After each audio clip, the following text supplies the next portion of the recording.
Hai, Assalamualaikum warahmatullahi wabarakatuh. Nice to see you. Today, I would like to introduce myself. My name is Mrs. Nurul Latifah Irmawati SPD. I teach English Literary for 10th grade. Now, we will study about filling form. And for the purpose of the study atau tujuan pembelajaran kita kali ini adalah siswa dapat membedakan penggunaan formulir sesuai dengan fungsinya. Yang kedua adalah siswa dapat menggunakan tindak tutur memberi dan meminta informasi yang digunakan di dalam filling form atau dalam pengisian formulir. Yang terakhir adalah siswa dapat menangkap makna teks sederhana sesuai dengan struktur kebahasaan yang digunakan dalam kehidupan kita sehari-hari.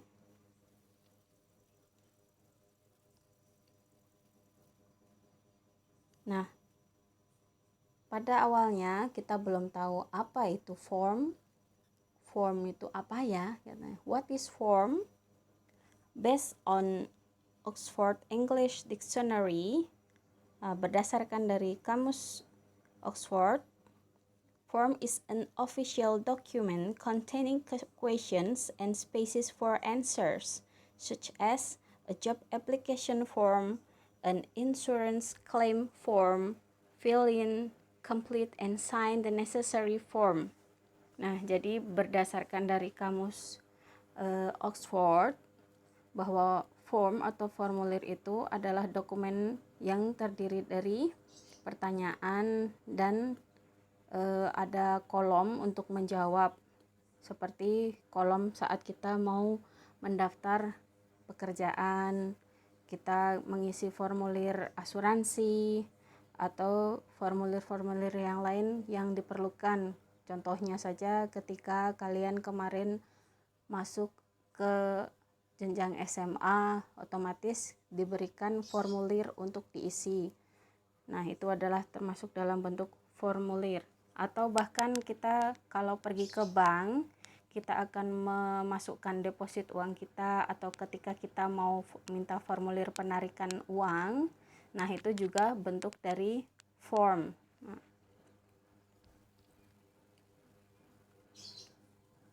Nah, sebelum kita bahas tentang detail form, maka ini akan kita bahas tentang giving instruction atau memberikan instruksi, perintah.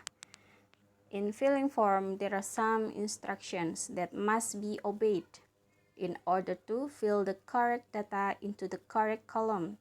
So, the person who wants to fill the form, it will be better if they ask first until they know exactly and briefly.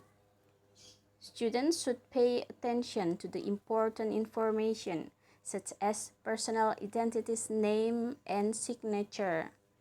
Nah, jadi pada saat pengisian formulir itu kan ada perintah ketika isilah kolom berikut ini untuk melengkapi data Anda. Nah, seperti itu contohnya. Kemudian, apa yang perlu kita isi dalam formulir tersebut? Misalkan data kita pribadi, nama, alamat, nomor KTP, biasanya seperti itu. Selanjutnya, some examples of giving instructions. Ada beberapa contoh tentang memberikan instruksi. Contohnya, for example, write your name, see the word cash, put a check in a box, please. Skip down to the last row on blanks. Take the deposit slip and cash to the bank teller. Sign it here. Nah, itu adalah contohnya. Kalian bisa mengulangi di rumah, mengikuti apa yang sudah saya ucapkan. Write your name. See the word cash. Put a check in a box. Please. Skip down to the last row on blanks.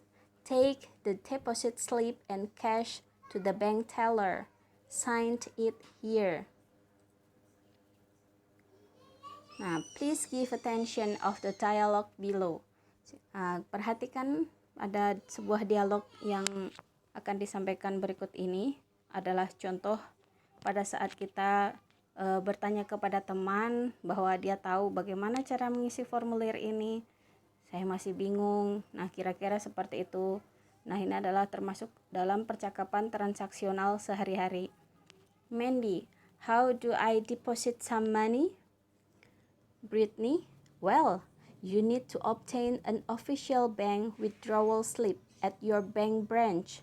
Mandy, what do I do to fill out the form? Brittany, first, pin your name in the space provided. Next, fill the date. Then, write the amount of money you want in words. After that, then sign the slip. Mandy, okay, thanks for your information. I will see the customer service of the bank to get information clearly.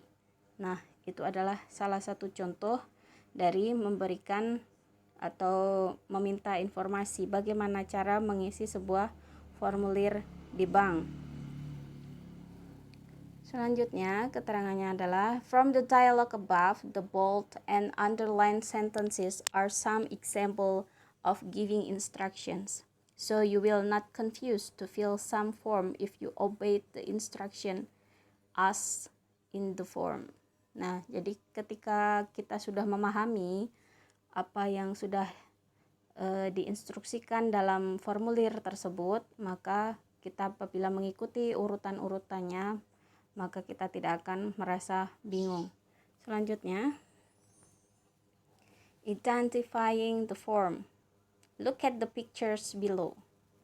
Nah, contoh dari gambar berikut adalah withdrawal form.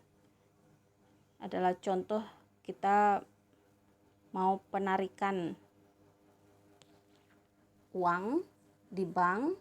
Contohnya adalah seperti ini formulirnya. Ada account number, name of account holder, account type, amount, in words, teller's signature, depositor's signature. Nah, itu adalah contohnya. Selanjutnya, ada enrollment form. Apabila anak kita atau adik kalian ada yang mau masuk ke sekolahan atau masuk ke sebuah course, otomatis harus mengisi formulir. Nah, ini adalah contohnya. Ascot Child Care Center enrollment form. Personal details, family name, child's first name, age, birthday, other children in the family of brother age, address, emergency contact number, relationship to child, development, has difficulty, blah blah blah during the day, is able to blah blah blah herself, child care arrangement, days required, pick up time. Nah, di sini yang disajikan yaitu umur anak, ulang tahunnya, tanggal lahirnya, kemudian alamat, apa hubungannya dengan orang tua walinya tadi, kemudian dia kesulitan dalam hal apa, kemudian dia mampu dia mampu bisa menggunakan apa, misalkan dia mampu misalkan pergi ke kamar mandi sendiri, seperti itu contohnya. Selanjutnya,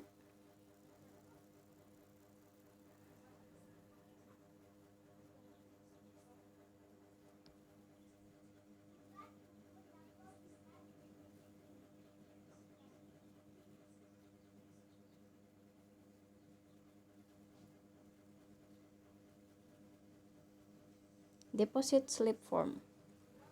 Nah, ini adalah contoh kita waktu mau nabung. Adalah contoh formulir untuk tabungan. Selanjutnya, purchase order form, yaitu kalau bahasa sehari-hari adalah nota. Apabila kita order atau pesan barang di suatu toko, maka ini adalah contoh dari nota tersebut. Berikutnya adalah room reservation form. Jadi untuk formulir pemesanan kamar.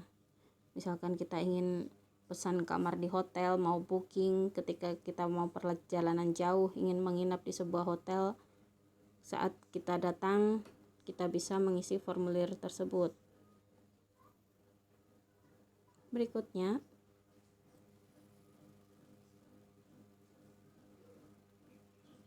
from the pictures above, we can see the differences about the forms based on the function. Dari contoh-contoh formulir di atas, kita bisa mengetahui perbedaan apa yang digunakan atau sesuai fungsinya dari formulir tersebut. Withdrawal form, to withdraw some money from the bank account. Deposit slip form, to save money into a bank account. Enrollment form, to make someone become an official member of a course, college, group, or school. Purchase order form, to purchase some goods. Reservation form, to reserve or to book a place for an event. Next, classifying the elements of form.